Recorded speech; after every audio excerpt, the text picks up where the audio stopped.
അവിടെ നല്ല ചെങ്കുടി മാറുന്നുണ്ട്. നിങ്ങൾക്കറിയാലോ തുർക്കി കമ്മ്യൂണിസ്റ്റ് പിന്നെ ഭരണത്തിൻ്റെ കീഴിലാണ്.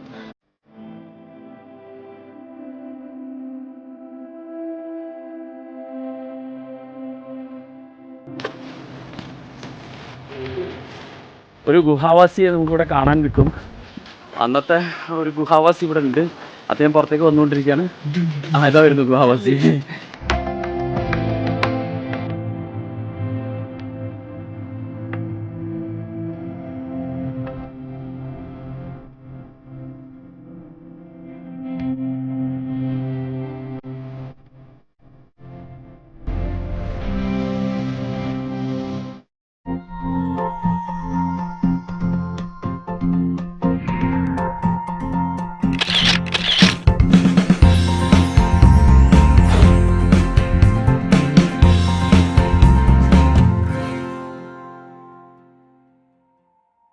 ഹായ് ഫ്രണ്ട്സ്, വെൽക്കം ടു ജമേഷോ. ജമേഷോയുടെ പുതിയ എപ്പിസോഡിൽ നമ്മൾ കുറേ ആയിട്ട് യാത്രകളൊന്നും ചെയ്യുന്നില്ല. നമ്മളിപ്പോൾ യാത്ര ചെയ്തിട്ട് ഒരുപാട് കാലമായി. ഈ എപ്പിസോഡ് ഒരു പുതിയ ഇൻ്റർനാഷണൽ യാത്രയാണ് ഞാൻ ചെയ്യാൻ പോകുന്നത്. ഞാനിപ്പോൾ കാലിക്കറ്റ് എയർപോർട്ടിലാണ് നിൽക്കുന്നത്. നമ്മൾ ഈ യാത്ര നമുക്ക് വേണ്ടി ചെയ്യുന്നത് middle east tours and travels എന്ന് പറയുന്ന കമ്പനിയാണ്. പിന്നെ അദ്ദേഹമാണ് ആ കമ്പനിയുടെ ഓണർ. അദ്ദേഹമായിട്ടാണ് നമ്മൾ യാത്ര ചെയ്യുന്നത്. അതിൻ്റെ കൂടെ നമ്മൾ TFE എന്ന് പറയുന്ന നമ്മളൊരു ഗ്രൂപ്പുണ്ട്, പിന്നെ ഫേസ്ബുക്ക് പിന്നെ വാട്സപ്പ് കൂട്ടായ്മ. നമ്മൾ മുമ്പ് ഒരിക്കൽ TFEയുടെ കൂടെ ഒരു ഷിപ്പ് യാത്രയൊക്കെ നടത്തിയിട്ടുണ്ട്. അഷ്റഫ് ഭായിയാണ് ഈ ടൂറ് മൊത്തത്തിൽ കോർഡിനേറ്റ് ചെയ്യുന്നത്. പിന്നെ എന്താ പറയുക, അദ്ദേഹവും നമ്മുടെ വാട്സപ്പ് കൂട്ടായ്മയിലെ ഒരു മെമ്പർ കൂടിയാണ്. അപ്പം ഈ മിഡിൽ ഈസ്റ്റിൻ്റെ വിശേഷങ്ങൾ എന്താണ്? മിഡിൽ ഈസ്റ്റ് ഗ്രൂപ്പ് എത്ര കാലമായി ഈ ടൂറിംഗ് രംഗത്തുണ്ട്? ഇപ്പോൾ ഏകദേശം നമ്മൾ 2015 മുതൽ പിന്നെ ഇന്ത്യയിൽ ചെയ്യുന്നുണ്ട്. ഓൾറെഡി നമ്മൾ 2000 മുതൽ ദുബായിലുണ്ട്. ഓക്കെ, ഇന്ത്യയിൽ പല മേജർ സിറ്റികളിലൊക്കെ നമ്മളെ ഓഫീസുണ്ട്. നമ്മൾ ടൂർ ചെയ്യുന്നുണ്ട്, ഡൊമസ്റ്റിക്കും അതേമാതിരി തന്നെ ഇൻ്റർനാഷണൽ. ഇപ്പം ടൂർ ഓപ്പറേഷൻ രംഗത്ത് വന്നതിന് ശേഷം ഒരുപാട് യാത്രകൾ എമ്പാടുണ്ട്. അതിൽ കൂടുതൽ നമ്മളൊന്ന് യാത്ര ചെയ്തത് കൂടുതലും അങ്ങനെ ഫ്രണ്ട്സായിട്ട് വന്നത് നമ്മളെ TFEൻ്റെ യാത്രകൾ. അത്യാവശ്യം നല്ല യാത്രകൾ. ഞങ്ങൾ രണ്ടാളും കൂടി യാത്ര ചെയ്യണം എന്നൊക്കെ പറയാൻ തുടങ്ങിയിട്ട് കുറേ കാലമായി. എന്നോട് കോവിഡിന് മുമ്പ് പറയാൻ തുടങ്ങിയാണ് നമുക്ക് സ്ഥിരമായിട്ട് യാത്ര ചെയ്യണം, പല സ്ഥലങ്ങളിലും പോകണമെന്നൊക്കെ. അവസാനം ഇതാണ് പ്രാക്ടിക്കലായിട്ട് നമ്മൾ ഒന്നായിട്ട് യാത്ര ചെയ്യുന്നത്. അപ്പോൾ നമ്മൾ ഇന്ന് യാത്ര എങ്ങോട്ടാണെന്ന് ഞാൻ പറയാൻ വിട്ടുപോയി. നമ്മൾ യാത്ര ചെയ്യുന്നത് തുർക്കിയിലേക്കാണ്. തുർക്കി എന്ന് പറയുന്നത് എൻ്റെ ഒരു ഡ്രീം ഡെസ്റ്റിനേഷനാണ്. ഇത്രയും വർഷങ്ങളായിട്ട് ഞാൻ ആഗ്രഹിക്കുന്നതാണ് തുർക്കി കാണുന്നത്. കാരണം എന്താ വെച്ച് കഴിഞ്ഞാൽ ഭയങ്കര ഹിസ്റ്റോറിക്കൽ പിന്നെ സാധ്യതകളുള്ള അല്ലെങ്കിൽ ഹിസ്റ്ററിയുള്ള സ്ഥലമാണ്. അതായത് ഏഷ്യയും യൂറോപ്പും ചേരുന്ന, ആഫ്രിക്കയും ചേരുന്ന ഒരു ഏരിയയാണ്. അതിൻ്റെ പുറമെ ഒരുപാട് ഹിസ്റ്റോറിക്കലായിട്ടുള്ള പ്ലേസുകളും ഫുഡും ഒക്കെ നമുക്കവിടെ എക്സ്പീരിയൻസ് ചെയ്യാണ്ട്. നമ്മളിപ്പം ഇന്ന് ഇവിടുന്ന് കാലിക്കറ്റിൽ നിന്ന് യാത്ര ചെയ്ത് നമ്മൾ ഷാർജയിൽ പോകും അല്ലേ? ഷാർജ വഴി ഇസ്താംബുൾ. ഷാർജ വഴി നമ്മൾ നേരെ ഇസ്താംബുൾ ചെല്ലും. ഇസ്താംബുളിൽ നിന്ന് പിന്നെ നമ്മൾ നേരെ കപ്പഡോക്കിയ നമ്മൾ സ്റ്റാർട്ട് ചെയ്യുന്നത്. കപ്പഡോക്കിയ ഈസ് ബ്യൂട്ടിഫുൾ. കാരണം ഹോട്ട് എയർ ബലൂണിനെ കുറിച്ചൊക്കെ നിങ്ങൾ കേട്ടിട്ടുണ്ടാവും. അതൊക്കെ കാണാൻ പോകുന്ന പൂരാണ്, നമ്മളത് പറയുന്നില്ല. അപ്പോൾ നമുക്കത് അടിച്ച് പിന്നെ ആസ്വദിച്ച് പിന്നെ മുന്നോട്ട് നീങ്ങാം. പക്ഷെ എനിക്ക് തോന്നുന്നു നമ്മൾ ടോട്ടലി നമുക്കൊരു 24 hours യാത്ര ഉണ്ടെന്ന് തോന്നൂല്ലേ? നമ്മൾ കപ്പഡോക്കിയയിൽ എത്തുമ്പോഴേക്ക് നാളെ നൈറ്റ് ആവും. നാളെ നൈറ്റാണ് നമ്മൾ എത്തുക. പക്ഷേ കാരണം നമുക്ക് അവിടെ ഇവിടെ ഇസ്താംബുളിൽ നമുക്ക് കുറച്ച് അടുത്ത ഫ്ലൈറ്റ് പിടിക്കാൻ അല്ലേ? എനിവേ എല്ലാവരും വെയിറ്റ് ചെയ്യുക. നമുക്ക് കൂടുതൽ സുന്ദരമായ പ്രദേശങ്ങളും യാത്രകളും ഒക്കെ ആയിട്ട് നമ്മൾ മുന്നോട്ട് പോവുകയാണ്. ഞങ്ങളുടെ കൂടെ യാത്ര ചെയ്യുക. നമുക്ക് ഇസ്താംബുളിലേക്ക് യാത്ര പുറപ്പെടാം. ഓക്കെ, നമ്മുടെ ഒരുപാട് സുഹൃത്തുക്കൾ ലോഞ്ചിൽ വെയിറ്റ് ചെയ്യുന്നുണ്ട്. എല്ലാവരും കാണിക്കാം, എല്ലാവരും ഇൻട്രൊഡ്യൂസ് ചെയ്യാം. ഓക്കെ,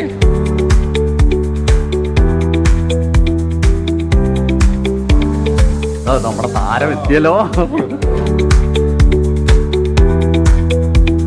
ദുബായ് ഗോൾഡ് ഓമലേക്ക് എൻ്റെ ചങ്കാണ്. കാരണം ഒരു ആഡ് ഫിലിം മേക്കർ എന്നുള്ള രീതിയിൽ ഐഡന്റിഫൈ ചെയ്യുന്ന രീതിയിൽ അവർ ബ്രാൻഡിനെ റീബ്രാൻഡ് ചെയ്യാനുള്ള ഒരു അവസരം എനിക്ക് നൽകിയ ആളാണ് ഓമാലിയൊക്ക. ദുബായ് ഗോൾഡിനെ റീബ്രാൻഡ് ചെയ്യാനും അതിന്റെ മൂവി ആഡ് ചെയ്യാനും ഒക്കെ ഒരുപാട് അവസരം തന്നിട്ടുണ്ട്. ഒരുപാട് സപ്പോർട്ട് ചെയ്തിട്ടുണ്ട്. സപ്പോർട്ട് മാത്രമല്ല, നമ്മൾ ഒരുപാട് അതുകൊണ്ട് ഒരുപാട് ഉയർച്ചയിൽ ഗുണമുണ്ടായിട്ടുണ്ട്. മാഷാ അല്ലാഹ്. സന്തോഷം. അപ്പോൾ മലയാക്കാൻ്റെ ഒപ്പം പേഴ്സണലി ഒരു യാത്ര ചെയ്യണമെങ്കിൽ സന്തോഷം എനിക്കുണ്ട്.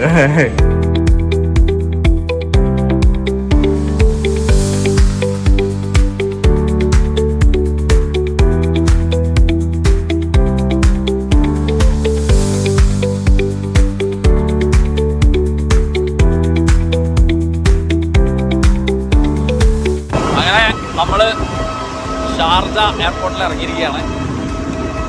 ഒരു നൈറ്റ് മുഴുവൻ യാത്ര ചെയ്ത് ഷാർജ എയർപോർട്ടിൽ എത്തിയിരിക്കുകയാണ്.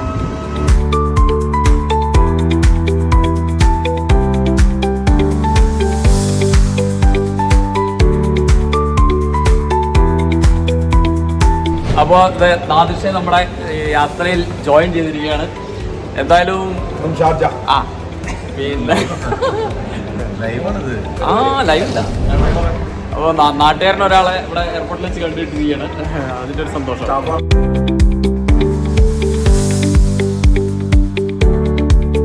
നമ്മൾ ഷാർജയിൽ നിന്ന് ഇസ്താംബൂളിൻ്റെ ഫ്ലൈറ്റിലേക്ക് കയറാൻ പോകുന്നത്. കഴിഞ്ഞ 2 മണിക്കൂർ നമ്മൾ ഷാർജയിൽ ചിലവഴിച്ചു.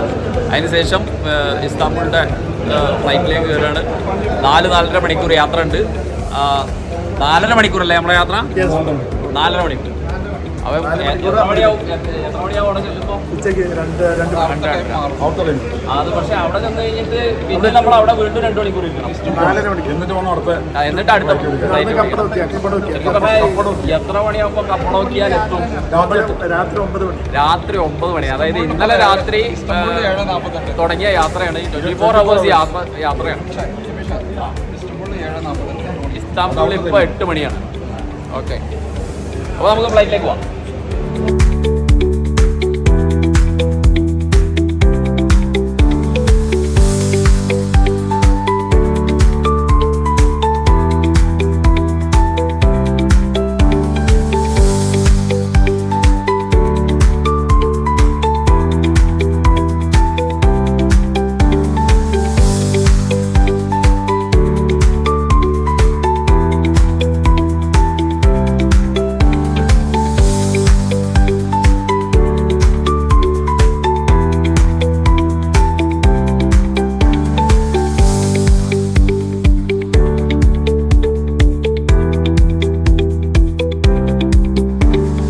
അങ്ങനെ നമ്മൾ തുർക്കിയിൽ ഇറങ്ങിയിരിക്കുകയാണ്.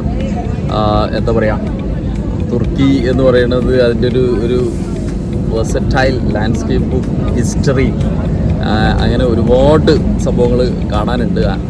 പിന്നെ ഇസ്താംബൂളിലാണ് ഇപ്പോൾ നമ്മൾ ലാൻഡ് ചെയ്തത്. ഇസ്താംബൂളിൽ ഹാഗിയ സോഫിയ, അങ്ങനെ ഒരുപാട് ഹിസ്റ്റോറിക് പ്ലേസുകളുണ്ട്. പിന്നെ ഭയങ്കര മോഡേൺ ആയിട്ടുള്ള സിറ്റി ഏരിയകളുണ്ട്. പക്ഷെ നമ്മളിപ്പം ഇന്ന് ഇസ്താംബൂളിൽ ഇറങ്ങുന്നില്ല. നമ്മൾ ഇസ്താംബൂൾ എയർപോർട്ടിൽ തന്നെ വീണ്ടും അടുത്ത ഫ്ലൈറ്റ് പിടിച്ച് നേരെ കപ്പഡോക്കിയയിലേക്ക് പോവുകയാണ്. അത് കഴിഞ്ഞ് ലാസ്റ്റ് 2 ഡേയ്സാണ് നമ്മൾ ഇസ്താംബൂളിൽ പ്ലാൻ ചെയ്തിട്ടുള്ളത്. അപ്പോൾ നമുക്ക് ആദ്യം ഇവിടുന്ന് അടുത്ത ഫ്ലൈറ്റ് പിടിച്ച് 4 ഡേയ്സ് ഇസ്താംബൂളുണ്ട്. റൈറ്റ്, എന്തായാലും ഇസ്താംബൂൾ വിശദമായിട്ട് കാണാം. അതിൻ്റെ മുമ്പ് നമുക്ക് കപ്പഡോക്കിയ പോയി വരാം.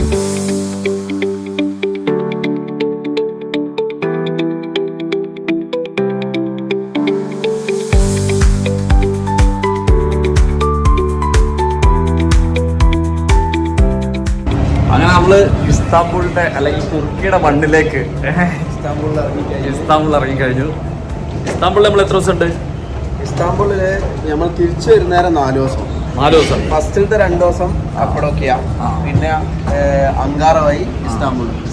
ഒരു ദിവസം അത്യാവശ്യം നമുക്ക് ബസ് യാത്ര നല്ലോണം ഉണ്ട്. ബസ് യാത്ര, അതായത് കപ്പഡോക്കിയെന്ന് ഇസ്താംബൂളിൽ വരെ ബസ്. അപ്പോൾ നമുക്ക് എന്താ പറയുക, വില്ലേജസും കൺട്രി സൈഡൊക്കെ കണ്ട് സെറ്റായിട്ട്.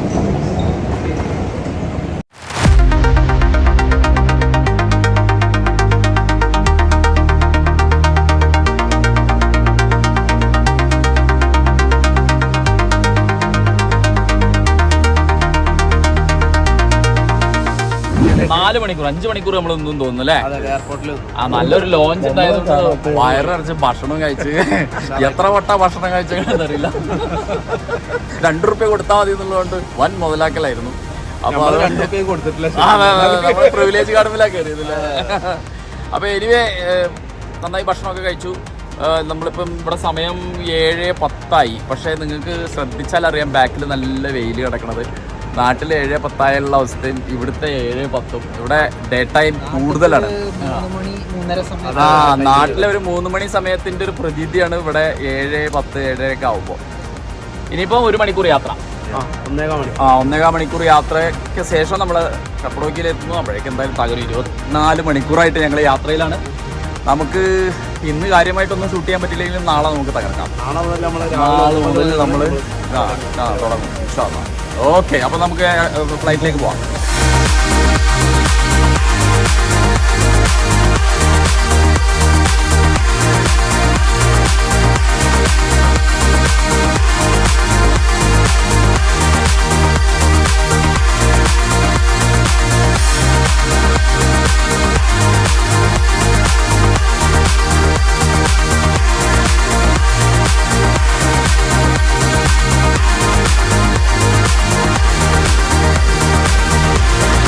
അപ്പോൾ നമ്മുടെ വണ്ടി വന്നാ ബസ് അങ്ങനെ കപ്പഡോക്കിയ കേസരി കീശേരി എന്നാണ് ഞങ്ങൾ പറഞ്ഞുകൊണ്ടിരിക്കുന്നത്. ഇവിടുന്ന് കുറച്ച് ടൗണിൽ നിന്ന് കുറച്ച് വിട്ടാണ് നമ്മൾ താമസിക്കുന്നതെന്ന് തോന്നുന്നു. അപ്പോൾ ഒരു ബസ്സിൽ നമ്മൾ റൂമിലേക്ക് പോവുകയാണ്. ബെഡ് കാണാൻ കൊതിച്ച് നടക്കുകയാണ് എല്ലാവരും. അങ്ങനെ തന്നെ ആവുമെന്ന് പ്രതീക്ഷിക്കണം. ആരൊക്കെയാണ് കിടക്കണത്, ആരൊക്കെയാണ് കറങ്ങാൻ പോണ്, എന്തായാലും എക്സ്പ്ലോർ ചെയ്യാൻ വന്നതാണ്. അപ്പോൾ കുറച്ച് സമയം എന്തായാലും റെസ്റ്റ് എടുക്കണം. അത് കഴിഞ്ഞാൽ എല്ലാവരും വീണ്ടും പുറത്തേക്ക് ഇറങ്ങാം. നമുക്ക് ബസ്സിലേക്ക് പോവാം.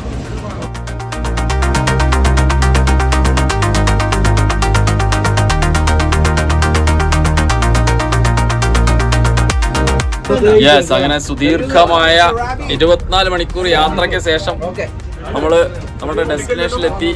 ബസ്സിൽ റൂമിലേക്ക് പോയിക്കൊണ്ടിരിക്കുകയാണ്.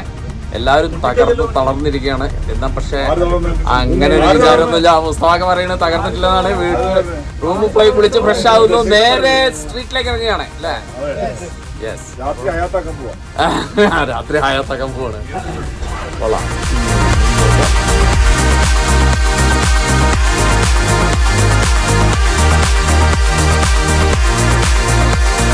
തുർക്കിയില് ബസ്സിലാണെങ്കിൽ പോലും സീറ്റ് ബെൽറ്റ് ഇടണം എന്നുള്ളത് നിർബന്ധമാണ്. പോലീസ് നിർത്തി അകത്തേക്ക് വന്നാൽ ഫൈൻ കിട്ടും. അപ്പോൾ എല്ലാവരും സീറ്റ് ബെൽറ്റ് ഇടുന്ന തിരക്കില്ല.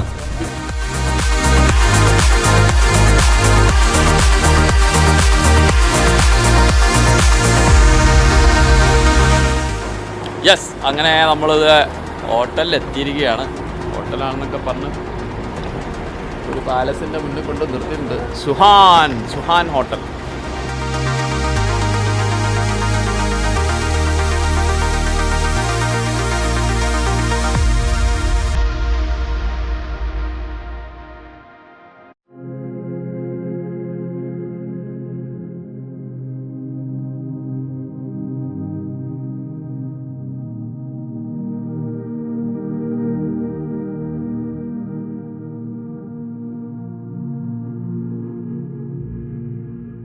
Good morning. അങ്ങനെ ഇന്നലെ രാത്രി വളരെ വൈകിയാണ് ഹോട്ടലിലെത്തിയത്. ഹോട്ടലിലെത്തിയതൊക്കെ തന്നെ ഓർമ്മയുള്ളൂ. പിന്നെ ബെഡിലേക്ക് വീണു, നേരെ ഉറക്കത്തിലേക്ക് പോയി. ഇപ്പോൾ കാലത്ത് ശരിക്കും എണീറ്റപ്പോഴേക്കും നട്ടുച്ചയായ അവസ്ഥയാണ്. സംഭവം എന്ന് വെച്ച് കഴിഞ്ഞാൽ ഇവിടെ വൈകി സന്ധ്യയാവുന്ന പോലെ തന്നെ വളരെ നേരത്തെ തന്നെ സൂര്യൻ വരും. 4-4:30 ആകുമ്പോഴേക്കന്നെ സൂര്യൻ ഉദിച്ച് തുടങ്ങിയിട്ടുണ്ടാവും.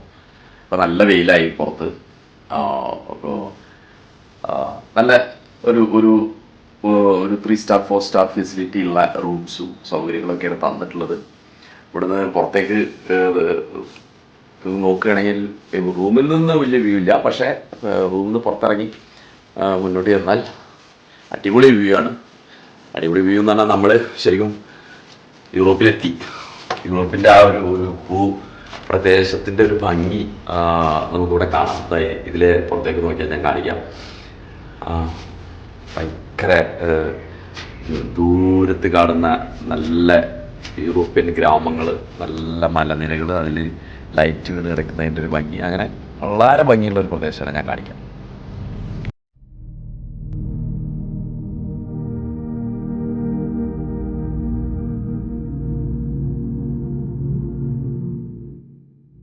അപ്പോൾ ഇതാണ് നമ്മൾ എത്തിപ്പെട്ടിരിക്കുന്ന സ്ഥലം. ഇത് ഹോട്ടലിനുള്ള വ്യൂ മാത്രം നിങ്ങളെ കാണിച്ചു എന്ന് മാത്രം. എക്സൈറ്റഡ് ആണ്. ഏറ്റവും പെട്ടെന്ന് ബ്രേക്ക്ഫാസ്റ്റൊക്കെ കഴിച്ചിട്ട് നമ്മൾ പിന്നെ അങ്ങോട്ട് പോവുകയാണ്. ഇന്നലെ പിന്നെ ഗൈഡ് പറഞ്ഞത് ഇപ്പോൾ വിൻഡ് കൂടുതലായതുകൊണ്ട് ഹോട്ട് എയർ ബലൂൺസ് ചിലപ്പോൾ ഉണ്ടാവാൻ സാധ്യത ചെന്നാണ്. പക്ഷേ നേരത്തെ വിളിച്ചപ്പോൾ തന്നെ നമ്മൾ നിറയെ ഹോട്ട് എയർ ബലൂൺസാണ് കണ്ടത്. അപ്പോൾ നമുക്കപ്പോൾ ആ ടെൻഷൻ ഒഴിവായി. ഹോട്ട് എയർ ബലൂൺസ് എന്തായാലും ഉണ്ട്. നാളെ അതിരാവിലെ നമ്മൾ ഹോട്ട് എയർ ബലൂൺസിലേക്ക് റൈഡിന് പോകും. അപ്പോൾ ഞാൻ പെട്ടെന്ന് റെഡി ആവാം. ബ്രേക്ക്ഫാസ്റ്റ് കഴിച്ചിട്ട് നമുക്കറിയാം. അതാ നേരം വെളുത്തേക്ക് കുറച്ച് ആൾക്കാർ തുടങ്ങിയിട്ടുണ്ട് പോളിങ്. നേരെ പിന്നെ സലാഡുകളാണ്, പുല്ലും വൈക്കോലുമാണ് ആദ്യം തന്നെ കഴിക്കുന്നത്. നോക്കാം എന്തൊക്കെയാണ് ഉള്ളത്.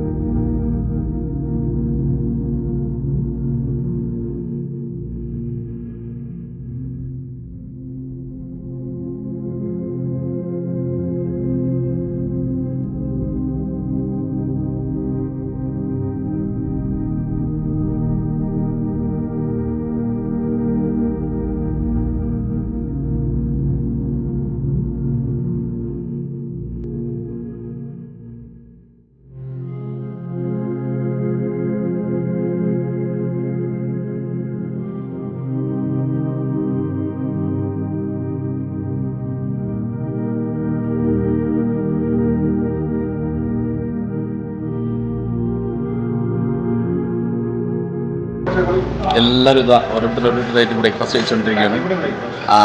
പിന്നെ ഇഡ്ഡലിയും സാമ്പാറൊക്കെ ചോദിക്കുന്നവരുണ്ടോ അതോ കോണ്ടിനെന്റൽ ബ്രേക്ക്ഫാസ്റ്റ് ഇഷ്ടമുള്ള ആൾക്കാരുണ്ടോ? അന്റാർട്ടിക്കയിൽ പോയാലും ഇഡ്ഡലിയും സാമ്പാറും ചോദിക്കുന്ന ഒരു സുഹൃത്തുണ്ടായിരുന്നു എനിക്ക്. കേരളത്തിലെ വളരെ പ്രശസ്തരായ ബ്ലോഗർ ബൈജു എന്നായ. എവിടെ പോയാലും ഇഡ്ഡലി സാമ്പാർ കിട്ടണം.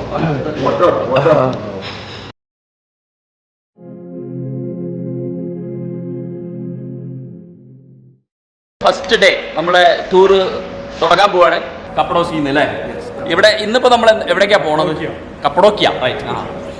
ഇന്നിവിടെ നമ്മള് പിന്നെ ഒരു മ്യൂസിയം ഉണ്ട്, പിന്നെ ഒരു അണ്ടർഗ്രൗണ്ട് സിറ്റി. അത് ഇന്നലെ പിന്നെ നമ്മുടെ ടൂർ ഗൈഡ് പറയുണ്ടായിരുന്നു. പഴയ കാലത്ത് പിന്നെ ക്രിസ്ത്യൻ കമ്മ്യൂണിറ്റി ഒളിച്ചു താമസിച്ച ഒരു ഏരിയയൊക്കെയാണ്. അപ്പോൾ അതൊക്കെ എന്താണ്, അതിന്റെ ഹിസ്റ്ററി എന്താണെന്നൊക്കെ നമുക്ക് പോയി നോക്കാം. പക്ഷേ നമ്മൾ ഈ ഹോട്ട് എയർ ബലൂൺ എന്താണ്, അതാണ് നമുക്ക് ആവേശം. നാളെ രാവിലെയാണ്. അപ്പോൾ ഒരു ദിവസം കൂടെ നമ്മൾ വെയിറ്റ് ചെയ്യണം. എന്തായാലും നമ്മളെ ടീം മുഴുവൻ ബസ്സിന്റെ മുമ്പിൽ റെഡി ആയിട്ട് നിൽക്കണം. നമുക്ക് അങ്ങോട്ട് എല്ലാം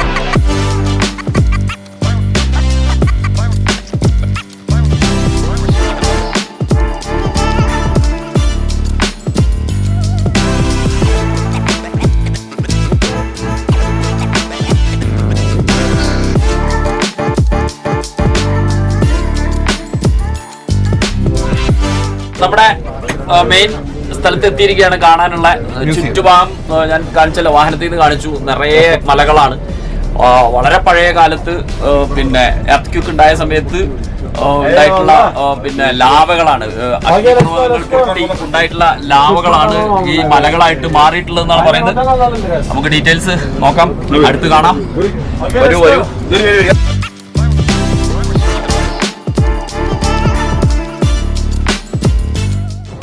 ഇവിടെ ഒരു വലിയ മ്യൂസിയം ഉണ്ട്, റോക്ക് തുറന്ന് ഉള്ളിലേക്ക് ഉണ്ടാക്കിയ മ്യൂസിയം. അത് കാണാനാണ് നമ്മൾ പോകുന്നത്. ഒരു ഓപ്പൺ മ്യൂസിയമാണ്. അപ്പോൾ നമ്മൾ ആ മ്യൂസിയത്തിലേക്കുള്ള വഴിയിലാണ്. ഇവിടെ നിറയെ ചെറിയ കടകളാണ്. ഓഫ്കോഴ്സ് എല്ലാ ടൂറിസ്റ്റ് കേന്ദ്രങ്ങളിലുള്ള പോലെ സോവനിയേഴ്സും കാര്യങ്ങളൊക്കെ വിൽക്കുന്ന ഒരുപാട് കടകളുണ്ട്. അതിൻ്റെ ഇടയിൽ കൂടെ വേണം നമ്മളുടെ ആ മ്യൂസിയത്തിൻ്റെ സൈഡിലേക്ക് നമ്മൾ എത്താൻ. പക്ഷേ അത് വളരെ ഹിസ്റ്റോറിക്കലായിട്ട് ഒരു ബാക്ക്ഗ്രൗണ്ടുള്ള ഒരു സ്ഥലമാണ്. ആ കാലഘട്ടത്തിൽ ക്രിസ്ത്യൻസ് വേട്ടയാടപ്പെടുന്ന ഒരു കാലഘട്ടമാണ്. അപ്പോൾ അവർ പേഗൻസിൻ്റെ കയ്യിൽ നിന്ന് രക്ഷപ്പെട്ടിരുന്നത് ഇതുപോലെ ഭൂമി തുറന്ന് വീടുകളും മലകൾ തുറന്ന് കത്തീഡ്രലുകളും ഒക്കെ ഉണ്ടാക്കിയിട്ട് അവിടെയാണ് അവർ ഒളിച്ചിരുന്നത്. അപ്പോൾ നമുക്കതൊക്കെ ഒന്ന് പോയി കാണാം, ഡീറ്റെയിൽ ആയിട്ട് കാണാം. വരൂ.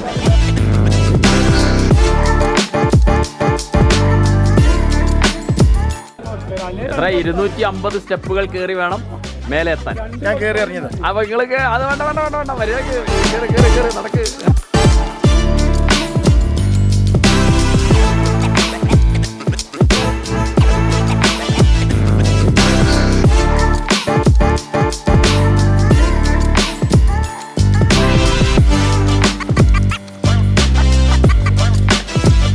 എൻ്റെ ബാക്കിൽ നിങ്ങൾക്ക് കാണാം വലിയ ചെറിയ ചെറിയ മലകളുടെ ലാവകൾ വന്ന് ഫോം ചെയ്ത ചില സാധനങ്ങൾ. ഇതിൻ്റെയൊക്കെ അതിനൊക്കെ ഡോറ് കൊടുത്തിട്ടുണ്ട്. അതിൻ്റെ ഉള്ളിലേക്കൊക്കെ കയറി പോകാൻ പറ്റും.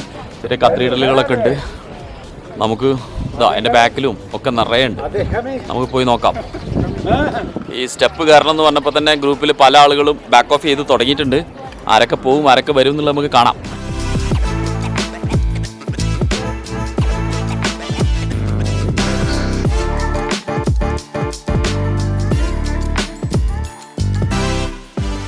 അപ്പോൾ നമ്മൾ ഒരു കാര്യം മനസ്സിലാക്കേണ്ടത്, ഇത് ഭയങ്കര ഹിസ്റ്ററി ഒളിഞ്ഞു കിടക്കുന്ന ഒരു സ്ഥലമാണ്. ഞാൻ നേരത്തെ പറഞ്ഞു, ക്രിസ്ത്യൻ കമ്മ്യൂണിറ്റിയെ ശരിക്കും ടോർച്ചർ ചെയ്തിട്ടുള്ള ഒരു കാലഘട്ടത്തിൽ അവർ പൊളിച്ച് താമസിച്ച സ്ഥലങ്ങൾ എന്നൊക്കെ പറയുമ്പോൾ അത് ഭയങ്കര ഹിസ്റ്റോറിക്കൽ പ്ലേസാണ്. നിങ്ങൾക്ക് ദൂരെ നോക്കിയാൽ അറിയാം, എല്ലാ മലകളിലും തുരങ്കങ്ങൾ ഉണ്ടാക്കിയിട്ട് അതിനകത്ത് ആണ് അവർ താമസിച്ചിരുന്നത്.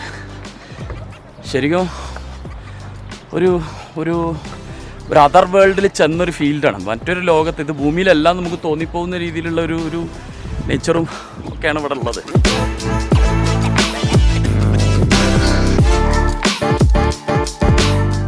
ഏകദേശം 9 മുതൽ 3 ദശലക്ഷം വർഷങ്ങൾക്ക് മുമ്പ് അഗ്നിപർവ്വതങ്ങൾ പൊട്ടിയിട്ട് ഉണ്ടായിട്ടുള്ള ഇഗ്നോബ്രൈറ്റ് നിക്ഷേപങ്ങൾ വന്നിട്ട് അത് വെച്ചാണ് ഈ പറയുന്ന പാറക്കൂട്ടങ്ങളൊക്കെ സൃഷ്ടിക്കപ്പെട്ടിട്ടുള്ളത്. ഗൊറോമിനടുത്തുള്ള കപ്പഡോക്കിയയിലെ ഈ പാറക്കൂട്ടങ്ങൾ 100 കണക്കിന് ഉണ്ട്. അത് വളരെ അതിമനോഹരമായ തൂണുകളും മിനാരങ്ങളും ഒക്കെ ആയിട്ടാണ് അത് നിൽക്കുന്നത്. അത് ദൂരെ നിന്ന് കാണാൻ വലിയ രസമാണ്. കപ്പഡോക്കിയ മേഖലയുടെ ഹൃദയഭാഗത്തുള്ള ഈ ഗ്രാമത്തിലെ ആളുകൾ വീടുകൾ, പള്ളികൾ, ആശ്രമങ്ങൾ ഇവയൊക്കെ രൂപീകരിക്കുന്നതിനായി കൊത്തിയെടുത്ത മൃദുവായ പാറകളാണ്. സത്യത്തിൽ ഇത് അഗ്നിപർവ്വതത്തിൻ്റെ നിക്ഷേപങ്ങളാണ്. AD 300 മുതൽ 1200 വരെ ഉള്ള കാലഘട്ടത്തിൽ ഗോറോം ഒരു സന്യാസ കേന്ദ്രമായി മാറി. ഗോറോമിലെ ആദ്യ കാലഘട്ടത്തിലെ കുടിയേറ്റം ക്രിസ്തുമതത്തിൽ നിന്നുള്ള റോമൻ കാലഘട്ടത്തിലേക്ക് എത്തുന്ന അത്രയും ദൈർഘ്യമുണ്ട്.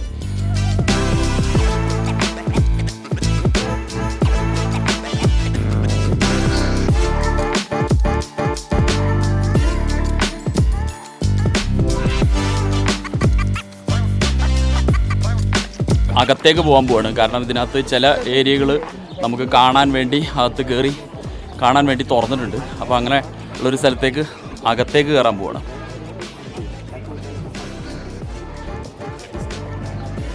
കാണാം, ഞാനിത് അകത്തേക്ക് എത്തി. ലൈറ്റ് ഒന്ന് കറക്റ്റ് ആവട്ടെ. യെസ്, ലൈറ്റ് കറക്റ്റായി. ഞാനിപ്പോൾ മലകൾക്കുള്ളിൽ നമുക്ക് അകത്തേക്ക് കയറി കാണാൻ വേണ്ടി ഉണ്ടാക്കിയ സ്ഥലത്താണ്. ഞാൻ അതിൻ്റെ വ്യൂ കാണിച്ചു തരാം.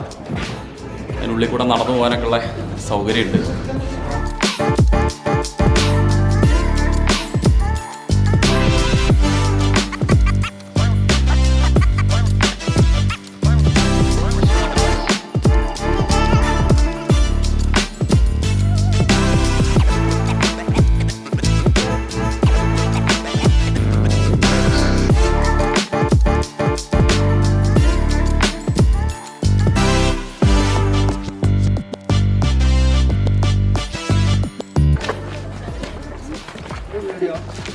ഒരു ഗുഹാവാസിയെ നമുക്കിവിടെ കാണാൻ കിട്ടും.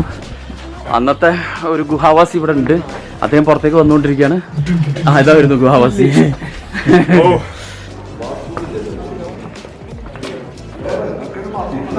ചെങ്ങായി, പടച്ചോന്റെ നല്ല പ്രകൃതി ഉണ്ടാവുമ്പോ പിന്നെ എന്ത് പോവാ. അത് 1-2 ആളൊക്കെ ഒന്നിച്ച് കിടക്കും. ഇതെല്ലാം ഇന്റർ കണക്റ്റഡ് ആണല്ലേ. അപ്പുറത്ത് വേറെ റൂമുണ്ട്.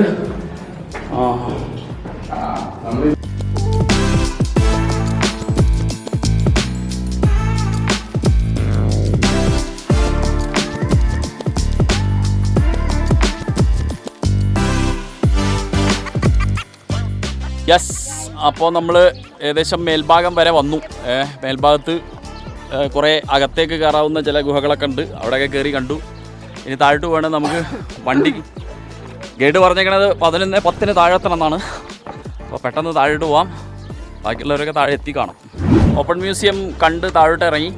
ഇവിടെ ചെറിയ ചെറിയ കടകളുണ്ട്. താഴെ നിറയെ കടകളുണ്ട്. ഇതിപ്പം ഇവിടെ കണ്ടോ ഒരുപാട് നല്ല സോവനിയേഴ്സ്. ഇപ്പം കപ്പഡോക്കിയയുടെ ഒരു പ്രത്യേകത എന്ന് പറയുന്നത് ഹോട്ട് എയർ ബലൂൺസ് ആണ്. അപ്പോൾ ഹോട്ട് എയർ ബലൂൺസിനെ ബേസ് ചെയ്തിട്ടുള്ള ഒരുപാട് നല്ല രസമുള്ള സൊവനിയേഴ്സ് ഉണ്ട്, നോക്കട്ടെ അതിൽ പറ്റുന്ന ഏതെങ്കിലും ഉണ്ടെങ്കിൽ ഒന്ന് വാങ്ങണം. കുട്ടികൾ പ്രത്യേകം പറഞ്ഞിട്ടുണ്ട്.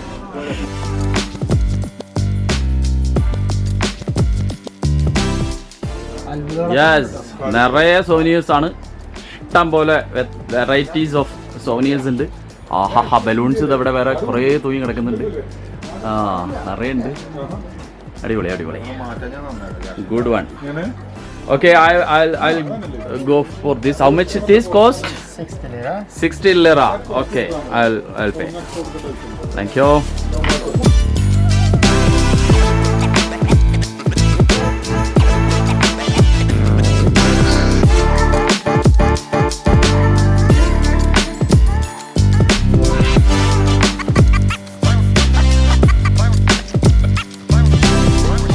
നമ്മളിപ്പം ഓപ്പൺ മ്യൂസിയത്തിലായിരുന്നു ഇത്രയും നേരം അല്ലേ? ഓപ്പൺ മ്യൂസിയം ശരിക്കും പറഞ്ഞാൽ എല്ലാരും തകർന്നു പോയി. നല്ല വെയിലായിരുന്നു. കാരണം ഈ ഓപ്പൺ മ്യൂസിയത്തിലേക്ക് വരുമ്പോൾ തോന്നിയ ഒരു കാര്യം, ഒന്ന് നേരത്തെ വരെ, രണ്ട് എല്ലാരും തൊപ്പി കരുതണം, നല്ല കൂളിംഗ് ഗ്ലാസ് കരുതണം. പിന്നെ അങ്ങനത്തെ പല സാധനങ്ങളും ഇവിടെ വാങ്ങാൻ കിട്ടും. അതിന്റെ ആളുകളാണ് ഇത് നിൽക്കുന്നത്. ഇതിന്റെ കേരളത്തിലെ മൊത്തത്തിലെ ഏജന്റാണ്, ഡീലറാണ്. പുള്ളിനെ വിളിച്ചാൽ അത് എത്തിച്ചേരും. അപ്പം എന്തായാലും അടുത്ത ഡെസ്റ്റിനേഷനിലേക്ക് പോവാം. അടുത്ത പരിപാടി, അടുത്ത പരിപാടി നമ്മള് സിറ്റി ടൂറിന്റെ സിറ്റിയുടെ ഇവിടുത്തെ കപ്പഡോസ്കിയ സിറ്റിന്റെ ചില ഭാഗങ്ങൾ കാണാൻ വേണ്ടി പോകണം. നമുക്ക് അങ്ങോട്ട് നീങ്ങാം, വണ്ടിയിലേക്ക് പോവാം. ഇതുവരെ നമ്മൾ കണ്ടത് മലയ്ക്ക് മുകളിൽ ഗുഹ കെട്ടി താമസിച്ച ജനതയുടെ ഇതാണ്. ഇത് അണ്ടർഗ്രൗണ്ട് സിറ്റിയാണ് കാണാൻ പോകുന്നത്. ഭൂമിക്കടിയിൽ തുരങ്കം തീർത്ത് വീട് വെച്ച് താമസിച്ച മനുഷ്യർ അല്ലേ? ഇവിടെ നോക്കാം. അണ്ടർഗ്രൗണ്ട് കേവ്സ് ആണ് ഇവിടെ ഉള്ളത്. നമ്മൾ നേരത്തെ കണ്ടത് മലയ്ക്ക് മുകളിൽ മല തുറന്ന് വീടുണ്ടാക്കിയൊക്കെ താമസിച്ചെങ്കിൽ ഇവിടെ നേരെ തിരിച്ച് അണ്ടർഗ്രൗണ്ട് കേവ്സിലാണ് ആളുകൾ ആ കാലഘട്ടത്തിൽ താമസിച്ചുകൊണ്ടിരുന്നത്. അത് കാണാൻ വേണ്ടിയിട്ടാണ് ഇവിടെ ഇറങ്ങിയിരിക്കുന്നത്. ഇപ്പോൾ എൻ്റെ ബാക്കിൽ അതിൻ്റെ ഒരു ഇത് കാണാം. അവിടെ നല്ല ചെങ്കുടി പാറുന്നുണ്ട്. നിങ്ങൾക്കറിയാലോ, തുർക്കി കമ്മ്യൂണിസ്റ്റ് പിന്നെ ഭരണത്തിൻ്റെ കീഴിലാണ്. ഏകദേശം 85 ബില്യൺ ജനത ഉണ്ട് ഇവിടെ. ആ ജനതയിൽ 90% മുസ്ലിംസാണ്. ഒരു യൂറോപ്പ് ആയിട്ട് ചേർന്ന് കിടക്കുന്നതുകൊണ്ട് തന്നെ ഒരു മുസ്ലിം കൂടുതലുള്ള രാജ്യമാണെങ്കിലും ഇവിടെ അത്ര കൺസർവേറ്റീവ് ഒന്നുമല്ല. വളരെ മോഡേൺ ആണ്. ഇവിടുത്തെ സ്ത്രീകളായാലും എല്ലാവരും വളരെ ഫാഷനബിളാണ്.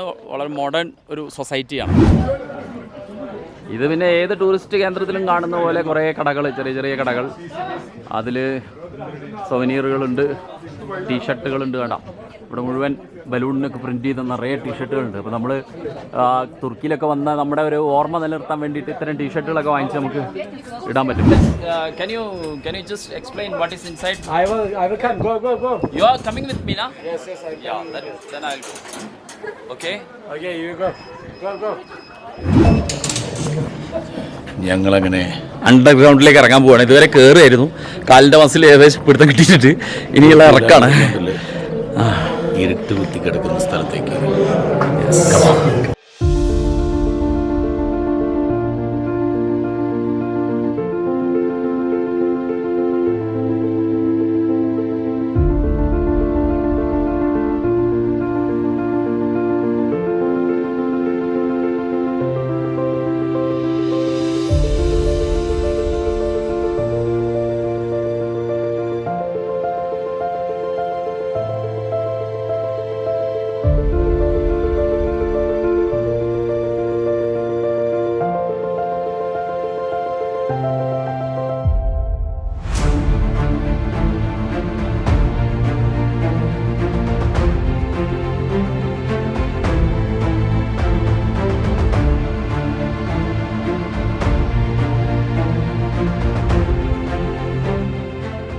ഒരുപാട് മനുഷ്യന്മാർ ജീവിച്ച സ്ഥലമാണ് കേട്ടോ. നമ്മളിത് ഭയങ്കര നമ്മൾ വലിയ അത്ഭുതത്തിലൊക്കെ കാണുന്നുണ്ട്. പക്ഷേ നമ്മൾ നോക്കണത് ഓരോരോ ഫ്ലോറായിട്ടാണ് ഇത് സെറ്റ് ചെയ്ത് വെച്ചേക്കണേ. ഇനിയും താഴോട്ട് പോകാം. ചില ഭാഗമൊക്കെ കമ്പിട്ട് ഉണ്ടാക്കിയിരിക്കുന്ന ആളുകൾ വീഴാതിരിക്കാൻ വേണ്ടിയിട്ട്.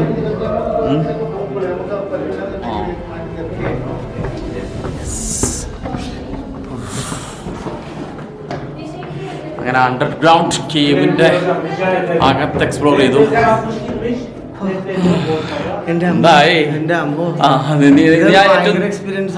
ദൈർഘ്യം കൂടിയ ഏരിയയിൽ നീ പോയല്ലേ? ഞാൻ പോയി, പക്ഷെ തിരിച്ചു വന്നു. അത് ബാക്ക് അടിച്ചാ പോകുന്നത്. കാരണം അവിടെ നിന്ന് തിരിയാൻ പോലും പറ്റൂല.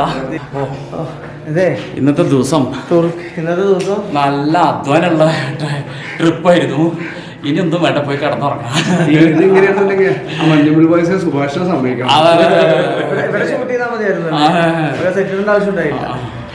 നാദിഷോട് പോയി, നാദിഷിന്റെ അവസ്ഥ എന്താ? സെമീർ ആ കുഞ്ഞു പോണെന്ന് കണ്ടോടുകൂടി സെമീർ തരുന്നു. അപ്പോൾ നമ്മൾ വന്നിറങ്ങുമ്പോൾ ഇവർ ഒരു ക്യാമറയും പിടിച്ചിട്ട് ഇവിടെ നിന്ന് കുറേ ഫോട്ടോ എടുത്തായിരുന്നു. അതിപ്പോൾ തിരിച്ചു പോകാൻ നേരത്തെ എല്ലാം പ്രിൻ്റ് ചെയ്ത് വന്നിട്ടുണ്ട്. ചിലരൊക്കെ വാങ്ങിച്ചിട്ടുണ്ട്. അതെ, ഞാനൊക്കെ ക്യാമറയൊക്കെ പിടിച്ചിട്ട് നിൽക്കുന്നുണ്ട്. കണ്ട എത്ര 100 ലിറ കൊടുക്കണം. ഇതാ ആരാ വാങ്ങിച്ചേ? ആ, ഒരാളൂടെ വാങ്ങിച്ചു. മറ്റു ചിലരൊക്കെ വാങ്ങാൻ തയ്യാറെടുത്ത് നിൽക്കുകയാണ്. വണ്ടി എടുക്കാൻ നേരത്തോളം 25 നമ്മളിപ്പോൾ അടുത്ത ഡെസ്റ്റിനേഷനിൽ എത്തിയിരിക്കുകയാണ്. അവാന എന്ന് പറയുന്ന ഒരു ചെറിയ വില്ലേജിലാണ് നമ്മൾ എത്തിയിട്ടുള്ളത്. ആ, സെറാമിക് ഫാക്ടറിയാണ് നമ്മൾ കാണാൻ പോകുന്നത്. തുർക്കി പാത്രങ്ങൾ, തുർക്കി സെറാമിക് പാത്രങ്ങളൊക്കെ വേൾഡ് ഫേമസ് ആണ്. അത് ഉണ്ടാക്കുന്നതും പിന്നെ അതുമായിട്ട് ആർക്കെങ്കിലും താല്പര്യം ഉണ്ടെങ്കിൽ വാങ്ങാൻ ഷോറൂമും ഒക്കെ കാണാൻ പറ്റും. അപ്പോൾ നമുക്ക് പാത്രങ്ങൾ എങ്ങനെ ഉണ്ടാക്കുന്നത് നോക്കാം.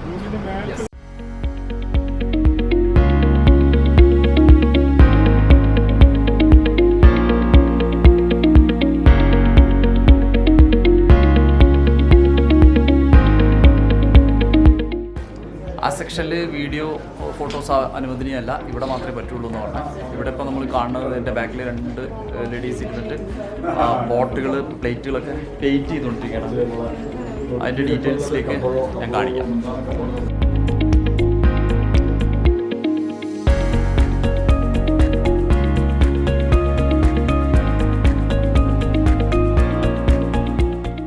Okay, here also we have 2 clays. We have the red, which is the terracotta. We have the white, which is the kaolin.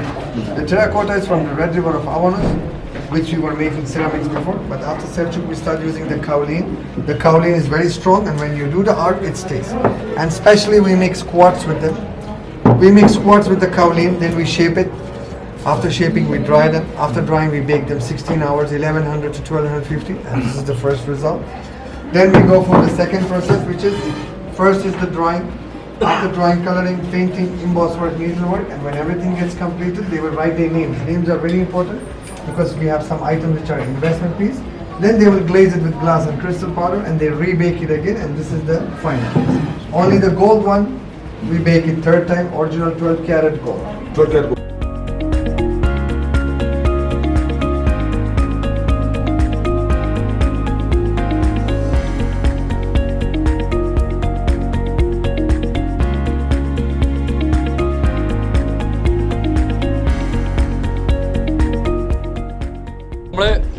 അടുത്ത ഡെസ്റ്റിനേഷൻ എന്താണ്? Workshop, stone workshop. എന്താണ് സംഭവം? Stone workshop, onyx stone workshop. പോയി നോക്കാം എന്താ സംഭവം അറിയാനാണല്ലോ നമ്മൾ വന്നത്. പോയി നോക്കാം. എല്ലാം അണ്ടർഗ്രൗണ്ട് അല്ലെങ്കിൽ ഗുഹ, ഇതൊക്കെയാണ് കപ്പഡോക്കിയയിലെ മെയിൻ പരിപാടികളെല്ലാം.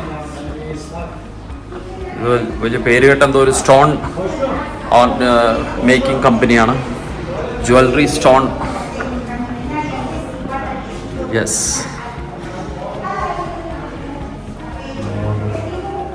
ഹിസ്റ്ററി മ്യൂസിയം കൂടിയാണ്. പല പല പഴയ സാധനങ്ങളൊക്കെ ഡിസ്പ്ലേ ചെയ്തിട്ടുണ്ട്.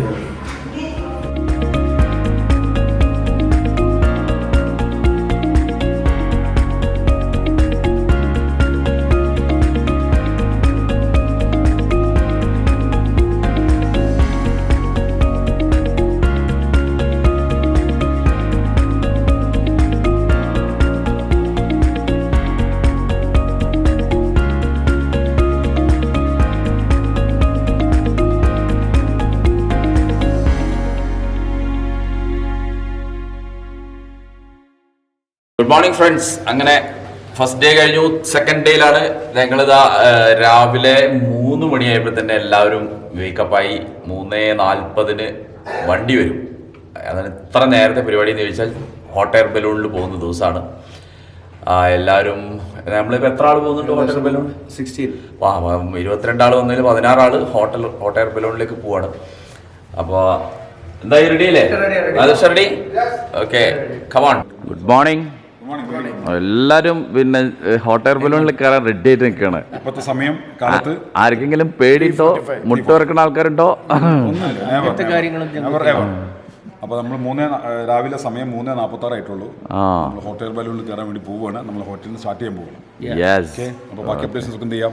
നമ്മളവിടെ ചെന്നിട്ട് ബാക്കിയുള്ള ആളുകൾ കൂടി വരട്ടെ. ക്യാമറമാൻ ഒരുമിച്ച് കാണാം. യെസ്, അപ്പോൾ ഞാൻ ഹോട്ട് എയർ ബലൂൺസ് ഇറങ്ങുന്ന സ്ഥലത്ത് എത്തിയിരിക്കുകയാണ്. ഇവിടെ വന്നിട്ടുണ്ട്. നമ്മളെ ടീമിനെ ഇവിടെ കണ്ടെത്തുമെന്നാണ് പ്രതീക്ഷ. ഞാൻ സെപ്പറേറ്റ് വണ്ടിയിലാണ് വന്നത്. അവർ എല്ലാവരും ഇവിടെ ഉണ്ടാവും. ഞാൻ തപ്പിയെടുക്കണ്ടേ. ഇവിടെ ബലൂണുകൾ ബാക്കിൽ എയർ നിറച്ചുകൊണ്ടിരിക്കുകയാണ്. നമുക്ക് കാണാം.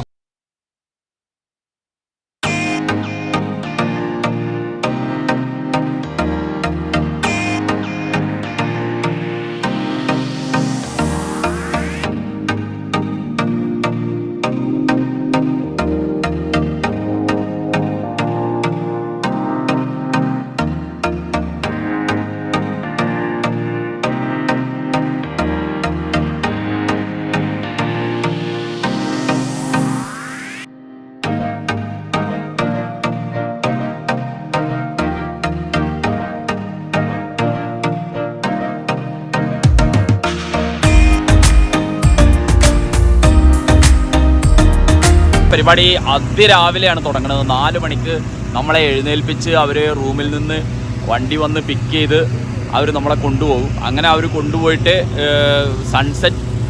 സൺറൈസിൻ്റെ മുമ്പ് തന്നെ പിന്നെ നമ്മളതിനകത്ത് കയറ്റി അവർ മേലോട്ട് കൊണ്ടുപോകും. നമ്മുടെ ഒരു ടീം പോയിരിക്കുകയാണ്. അവർ ഏകദേശം 1 മണിക്കൂർ സമയമാണ് പിന്നെ ഇതിൽ വരുന്നത്. ആ 1 മണിക്കൂർ സമയം കഴിയുമ്പോൾ ഇത് ഇറങ്ങും. അപ്പോഴേക്ക് ഇപ്പോൾ നിങ്ങൾക്ക് എൻ്റെ ബാക്കിൽ കാണാം വേറെ ബലൂണുകൾ ഹോട്ട് എയർ നിറച്ചുകൊണ്ടിരിക്കുന്നത്. അവർ ആദ്യം പോയവർ ഇറങ്ങി വരുമ്പോഴേക്കും ഈ പുതിയ ബലൂണുകൾ വീണ്ടും പൊന്തും. ഇതിങ്ങനെ ഒരു 7 മണി വരെയൊക്കെയുള്ള സമയം ഈ ഹോട്ട് എയർ ബലൂണുകൾ ആകാശത്ത് ഇങ്ങനെ പറന്ന് നടക്കും. എന്തായാലും ഭയങ്കര രസകരമായ ഒരു എക്സ്പീരിയൻസ് ആണ്. പിന്നെ കാഴ്ചയിലും ഭയങ്കര ഭംഗിയാണ്. ആകാശം നിറയെ ചെറിയ മിന്നാമിന്നുകളെ പോലെ വെളിച്ചം തെളിയിച്ചുകൊണ്ട് ഒരുപാട് ബലൂണുകൾ ഇങ്ങനെ പറന്ന് നടക്കുന്നത് ഈ കപ്പഡോസ്കിയുടെ ആകാശത്തെ അതൊരു വലിയ രസമുള്ള കാഴ്ചയാണ്.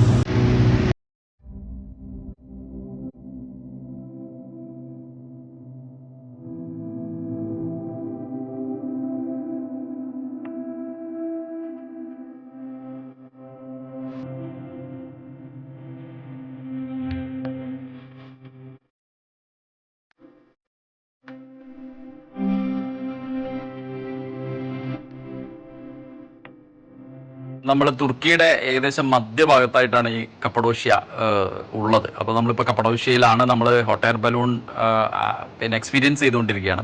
ഈ ഹോട്ട് എയർ ബലൂണിൽ കയറി മേലെ എത്തി താഴോട്ട് നോക്കുമ്പോഴാണ് ഏറ്റവും ഭംഗിയായിട്ടുള്ളത്. അതിമനോഹരമായ ഭൂപ്രകൃതിയാണ്. ചന്ദ്രനെ പോലെ തോന്നുന്ന ഒരു ഭൂപ്രകൃതിയാണ്. അതുപോലെ ഹോട്ട് എയർ ബലൂണിന് നമ്മൾക്ക് കിട്ടുന്ന ഒരു സൺറൈസിൻ്റെ ദൃശ്യം വളരെ രസകരമാണ്. ഇതൊക്കെ എന്നും നമ്മളെ മനസ്സിൽ മായാതെ നിൽക്കാൻ പോകുന്ന ഓർമ്മകളാണ് എന്നുള്ളതാണ് സത്യം. ഈ ആകാശത്ത് ഇങ്ങനെ നിൽക്കുമ്പോൾ ആകാശം നിറയെ ബലൂണുകൾ ഇങ്ങനെ പൊന്തി പറന്നുകൊണ്ടിരിക്കുകയാണ്. പിന്നീട് ഇത് എവിടെയെങ്കിലും ഒരിടത്ത് ലാൻഡ് ചെയ്യും. തുർക്കിയിൽ വരുന്നുണ്ടെങ്കിൽ തീർച്ചയായിട്ടും എല്ലാവരും ട്രൈ ചെയ്യാം. നമ്മൾ ഇന്ന് കപ്പഡോഷ്യ വിടുകയാണ്. ഇവിടുന്ന് നമ്മൾ നേരെ ബസ്സിലാണ് യാത്ര ചെയ്യുന്നത്. ബസ്സിൽ നേരെ ഇസ്താംബുളിലേക്ക് പോവുകയാണ്. അപ്പോൾ ഇവിടുന്ന് നമ്മൾ നേരെ ഹോട്ടലിൽ പോയി റെഡിയായി പ്രാതലൊക്കെ കഴിഞ്ഞ ഉടനെ ബസ്സിൽ പിന്നെ ഇസ്താംബുളിലേക്ക് യാത്ര തുടരും. ഈ എപ്പിസോഡ് ഇവിടെ തീരുകയാണ്. അടുത്ത എപ്പിസോഡിൽ നമ്മൾ ഇസ്താംബുളിലേക്കുള്ള യാത്രയും ഇസ്താംബുളും ആണ് നമ്മൾ കാണാൻ പോകുന്നത്. അപ്പോൾ അതുകൊണ്ട് എല്ലാവരും തീർച്ചയായും ജമേഷ് ഷോ സ്ഥിരമായിട്ട് കാണുക. അതുപോലെ നമ്മൾ ഇനി ഒരുപാട് യാത്രകൾ പ്ലാൻ ചെയ്യുന്നുണ്ട്.